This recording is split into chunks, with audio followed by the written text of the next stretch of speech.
On this episode, we're going to review what took place on NXT UK. As you've been aware, the NXT UK Tag Team Champions are looking for number one contenders.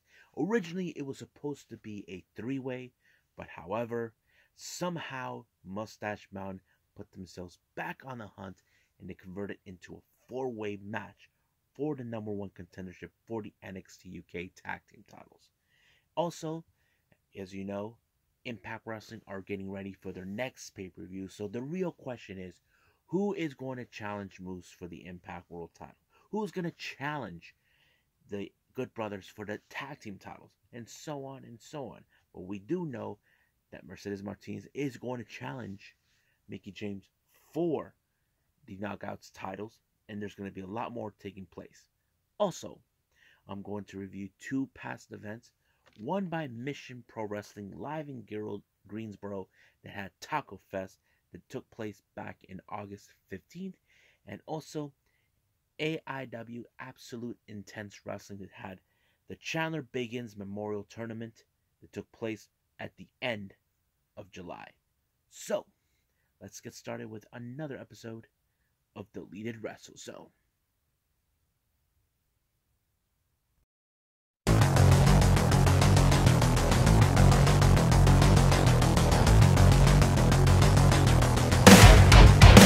Are you ready?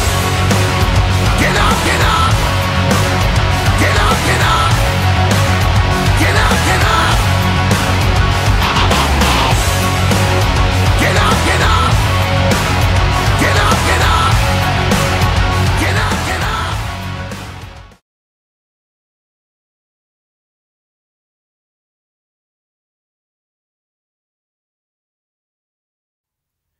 Welcome everybody to Deleted Wrestle Zone, all things that it's pro wrestling with AEW, NXT, New Japan Pro Wrestling, Impact Wrestling, the National Wrestling Alliance, various promotions, wrestlers, matches, and championships. I am your host, Jay, right here. So, let's start off with NXT UK.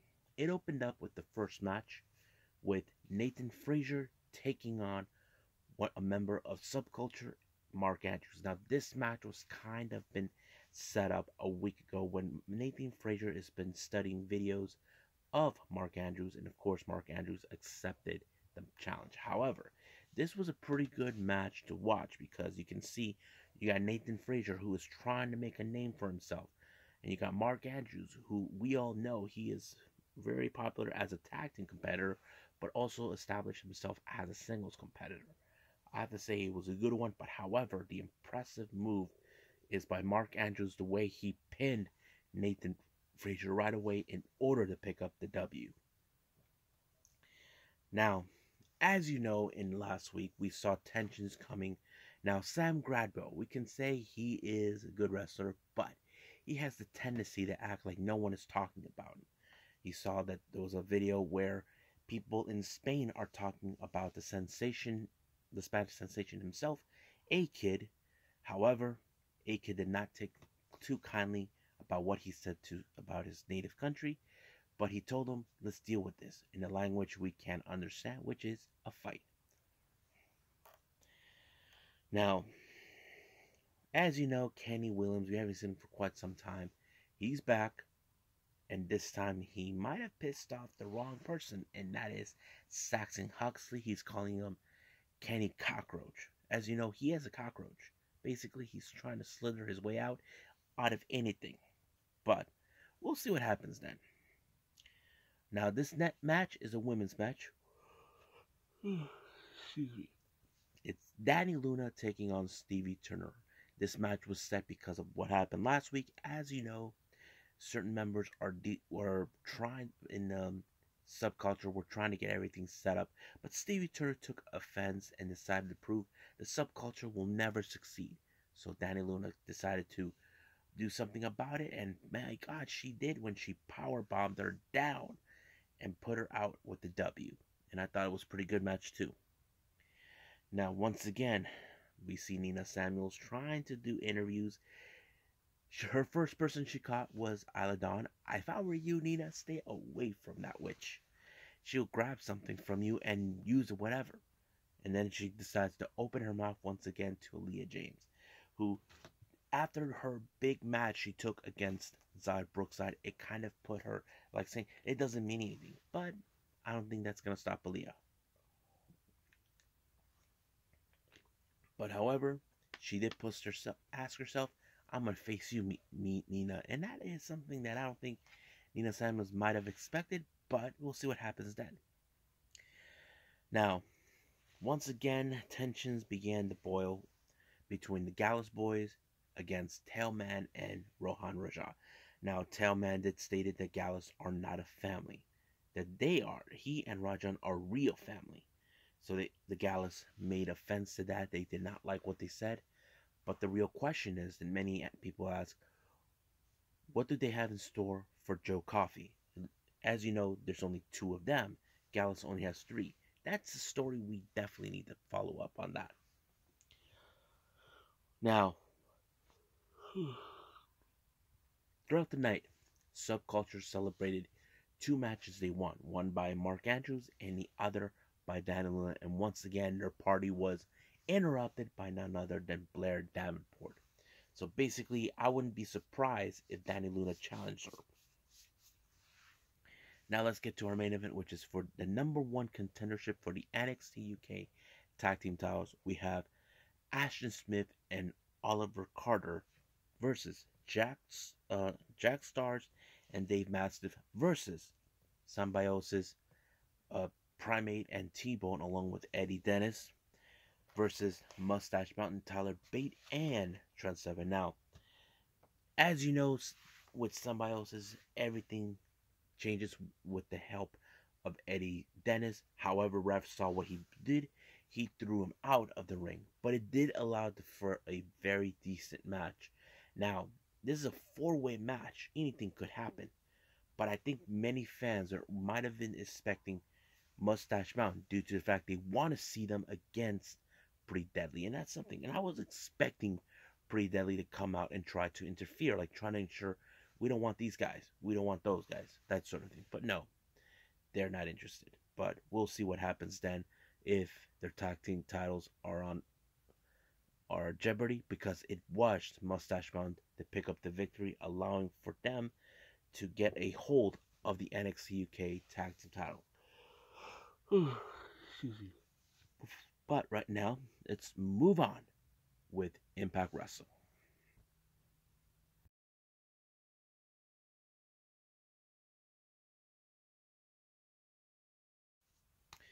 Okay, Impact Wrestling, as you know, we're getting closer to their next upcoming pay-per-view Turning Point. The opening match was the #1 contendership for the Impact Wrestling World Tag Team titles. So we have Bullet Club, El Phantasmo, and Chris Bay taking on Finn Juice. I think this match was pretty good. However, there was not much of interference coming from Bullet Club.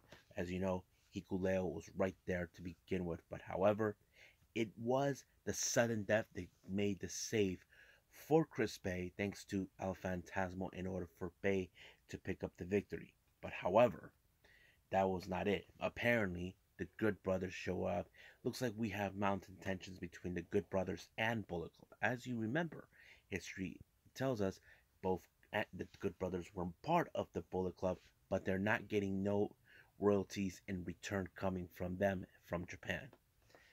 Now, in a recent interview, Scott D'Amore was being asked, why wasn't it Josh Alexander involved in the title hunt? Now, we all could agree. We want to see him go after the world title once again. But however, D'Amore had other things in his mind that he believes that is conflicting Josh Alexander from doing that. And when Josh Alexander confronted D'Amore about this, he told him, look, you are not 100% focused. Your mind right now is occupied with Minoru Suzuki. So he's giving him the opportunity to say, look, deal with Suzuki, and then I will help you deal with the hunt for the Impact World title. Because, as you know, the main event is for the #1 contendership in a three-way match for the Impact World title. Now, a week ago, Brian Myers suffered a big loss when he was pinned by his former protege. We're talking about Sam Beal. So basically, he set himself in the match against Sam Beal. but under the condition nobody from the learning tree or anybody who sided with Sambiel to be allowed in ringside. But later on, we did see Sambiel made saying that I'm going to use whatever you taught me and it will help me succeed. That he's willing to fight on his own. He told Rich Swann and William Mack that he wants to do this alone, which they respected. But that match will be great to see. Student versus teacher. Now, our next match, this one was more like a pretty fun match, but at the same time, you know this guy's not going to survive it. I'm talking about Caleb with the K taking on the King, Minoru Suzuki, because boy, Caleb had no clue what he got himself into, but he actually might have reintroduced himself with Minoru Suzuki. But it's so good to see. Of course, nothing changes, but if I was, what's his name?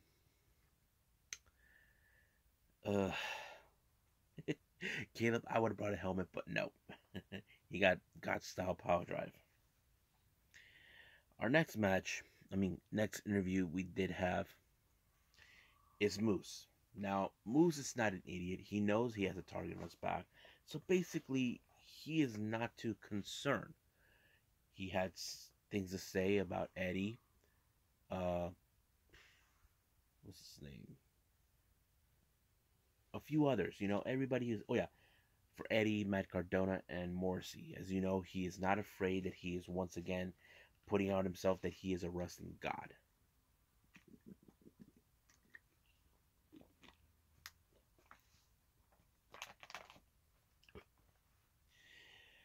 Now, our next match, this was a match that was set up by the Inspiration. We have the K, Rosemary, and Havoc taking on, of course, the undead bridesmaid, Kimberly, and Brandy Lauren.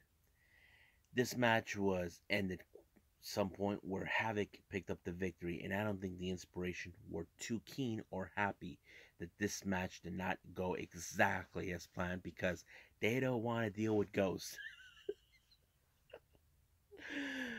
Sorry, it's just too funny. So that's what happened. Now we get a video package from Heath and Rhino. As you know, they're still being riled up knowing that they have to defeat Eric Young and put him out of his misery. So basically, this is going to be a big war between both Rhino and Heath against Violent by Design. Excuse me.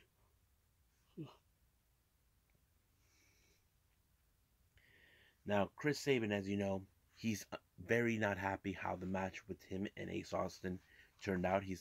Ace Austin's telling everyone how he beat Chris Sabin wearing a shirt. So this time he wants to challenge him one-on-one and leave Madman Fulton out in the back. So basically, it's more like we could see cheating coming through from, of course, Chris Bay. But we'll see where they're going to go with it. Next match, we got Madison Rayne versus Mercedes Martinez. I thought it was a pretty good match. It was good, very established. But, however, it was Mercedes that picked up the victory. But Madison did not take that too keen. So, basically, Madison tried to take out Mercedes, but Mickie James showed up for the save. But I don't think Mercedes appreciated the save, so she sent her a message that she's coming for the Knockouts title. What else we got? Now, as you know, Steve Maclin has been running his mouth saying that no one has pinned him, even though he lost the matches without being pinned. So he's demanding that he wants to be part of the X Division picture. Trimiko did not feel too keen about it, but however, he has to earn his spot from what Scott D'Amore wants him to do. So he asked him to be part of a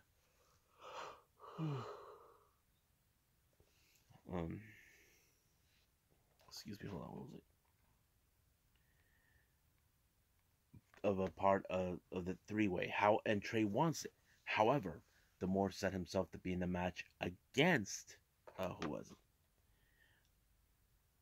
Against Laredo Kid. Now here's the stipulation: if Steve Macklin beat Laredo, he's in the triple threat match. But if he doesn't, then he has to leave the premises and go home. He does not trust him for what he does.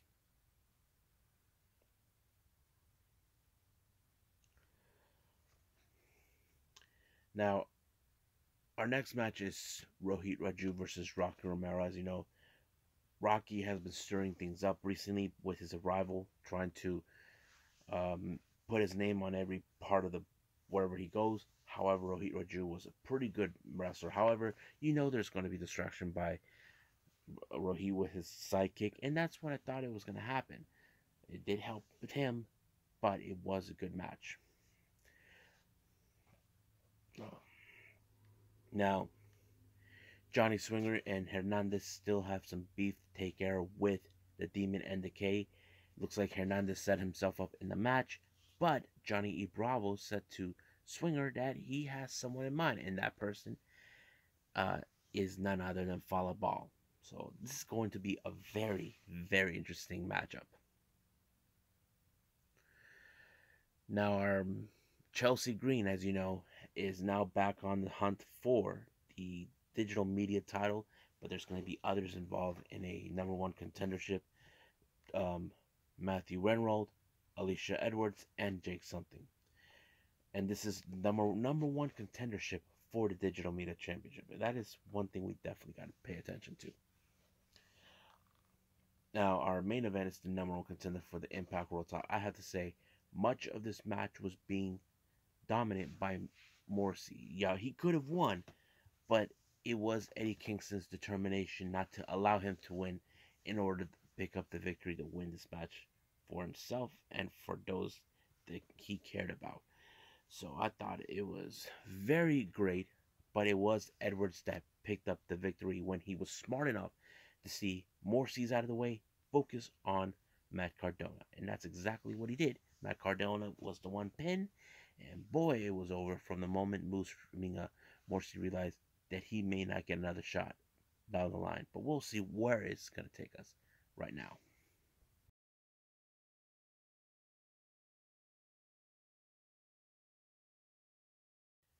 Okay, so we got Mission Pro Wrestling. So those who don't know what Mission Pro Wrestling is an all-female promotion run by none other than Thunder Rosa, and this one is live in Greensboro for Taco Fest.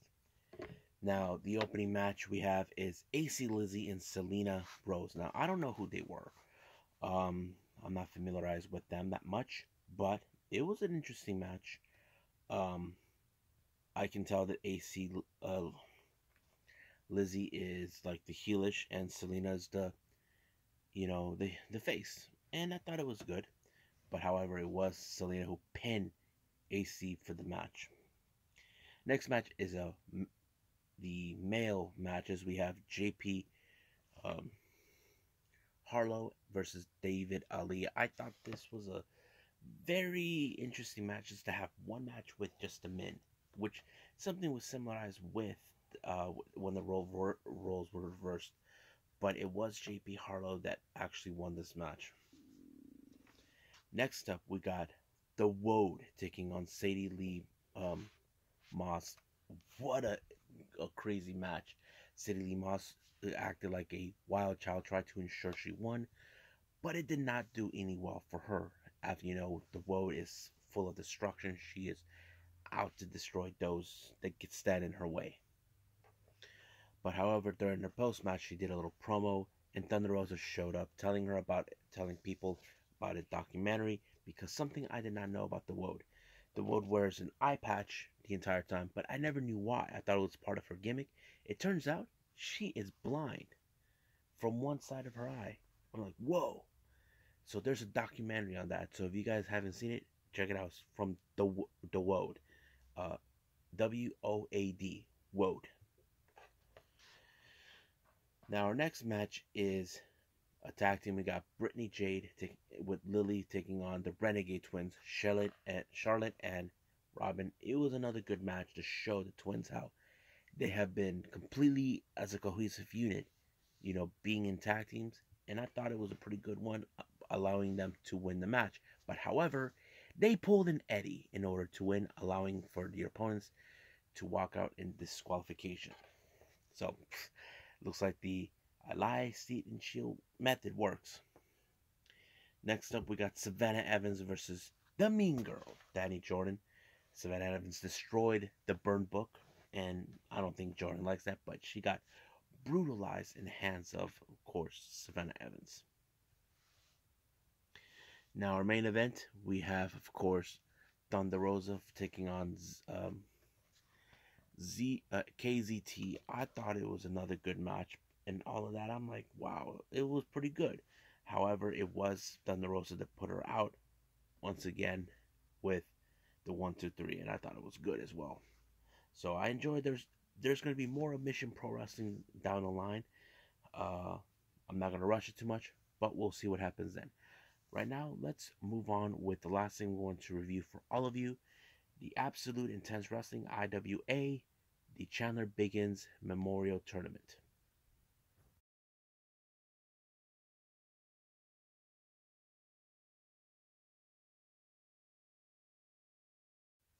Okay, the last thing I'm going to review for all of you, this is for the Absolute Intense Wrestling, or AIW. This is for the Chandler Biggins Memorial Tournament. This took place at the end of July, July 30th. I don't know who Chandler Biggins is, but it looks like he's someone important that many fans and wrestlers admired or loved. I don't know. So anyway, the first match was the opening round for this tournament. Mikey Montgomery taking on Trey Lamar, but there was his stooges who were right there to help him out. In order to win the match, Mikey Montgomery got away with it. Our next match is a wild card match involving the tournament. We have Razor Sharp taking a Kapla. I thought it was a really good match where there's like a little bit of like knee striking as MMA stuff that Kaplan was doing at the mall or something, but it was pretty good. But it did allow for Razor Sharp to pick up the victory. Now our next three matches are still the first rounds. First one, we got PB Smooth taking on Ethan Wright. Not related to Paul White, but it's pretty interesting. However, I don't know who the PB Smooth. I've seen him maybe a few times, but he was pretty good, allowing himself to win the match. Second one, we got the Duke versus Derek Dillinger. Derek Dillinger was a fan favorite by many fans. It was awesome, but however, it was Dillinger that won. And once again, we cannot. In our final match for that, we have Wes Barkley taking on Rose Sharp. Barkley, he seems like he does not has ways of ensuring he wins the match. He has people under his thumb, and that's what he does every single time. But this time, Wes Barkley got away with it with other people to help him out to ensure he wins this match. Now, we have the semifinals. We have Mikey Montgomery taking on Derek Dillinger. I thought it was a pretty good match, but it was like so nuts. Then we got Wes Barkley and PB Smooth. That's in this particular match. As you know, Barkley is the one guy who is determined to win the match, and that's exactly what he did. Excuse me. Then we got a four-way match. We got Riley Rose, Chuck Stone, Casey Carrington, and Casey Oliver. This is like another setup by this was a very interesting four-way. I didn't know who to expect to win because I don't know much of these guys, but it was Chase Oliver that picked up the victory to win this match completely. Now our next match we have, of course, is the Absolute title and the Intense title. Joshua Bishop's taking on Evan Embrace, or whatever he calls himself. It was a pretty good match. Evan was a much smaller guy, but he pulled all the stops, pulled all the toys out to ensure he wins, but it was still not enough. It did allow for Joshua Bishops to retain the title, both of them actually, and that's how it ended. But the last thing I'm going to review right here in this part, we have the the finals of the Chandler Biggins Memorial Cup Tournament. We have Wes Barkley taking on Derek Dillinger. It was a good match. I think it was pretty good, but I don't think people expected for what's his name? What Wes Barkley to pick up the victory, and that's what he did. He's gonna gloat about it several times. That's what I think has gonna happen right now. So I think that's pretty much it what we got. So let's move on. Well, I hope you guys enjoyed this episode. I'm a bit sleepy for now for all of you, but coming up we got AEW Rampage 205 Live. Also, if there is chance, I may throw in GCW Evil Deeds. If not, then I'll replace it with two past events from two different promotions. I got Asylum Wrestling Revolution for Rotten to the Core 2, and then of course Bloodstorm Welcome to Hell. And these two matches took place in August and in September. It's kind of cool to watch it, but if I do see GCW Evil Deeds, I may do it on the upcoming episode or the following after that. Don't know yet, but I'll keep you guys surprised. So, I'll see you guys in the next DWZ time, same DWZ channel. I must bid all of you adieu. So, goodbye. Mwah. And have a nice day. Bang.